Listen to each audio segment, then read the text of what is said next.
Hi everyone, and welcome back. How fun would it be if you were sentenced to 1,000,000 years in prison, just for being alive?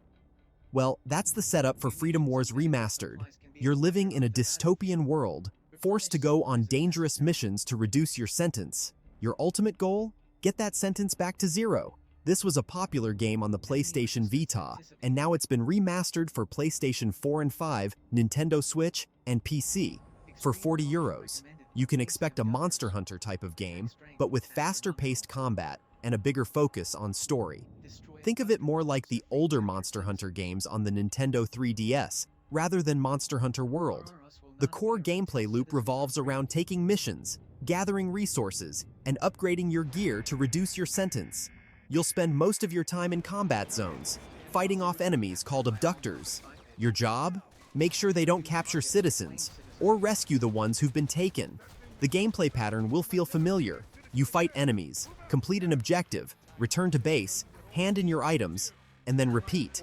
It's all about the grind, getting stronger and taking on tougher monsters. On specific thing regarding combat I wanted to talk about is the Thorn. Basically, it's a grappling hook that lets you swing around the battlefield, pull down enemies, and restrain Abductors. This makes combat more dynamic compared to your typical hack-and-slash game. A cool detail worth mentioning is how game mechanics are woven into the story.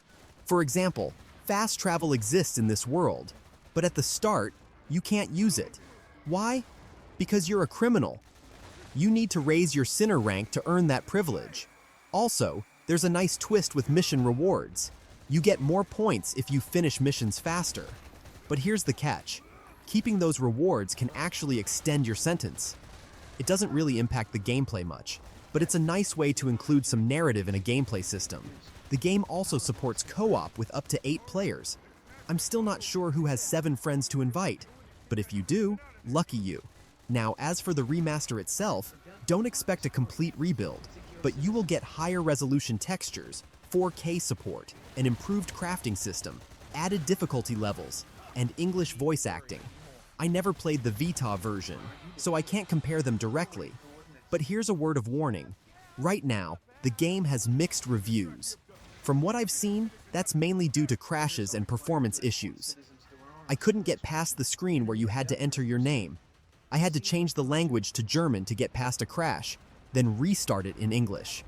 Weird workaround, but it worked for me. To summarize, Freedom Wars Remastered is a Monster Hunter-like game with a unique dystopian story hook. Fans love the original on Vita, and it's great to see it make a return, but you might want to wait for a patch, or grab it during a discount, just in case those issues haven't been fixed yet. That's it for today. If this was helpful, please consider liking and subscribing. Thanks so much for watching, and I hope to see you in the next one.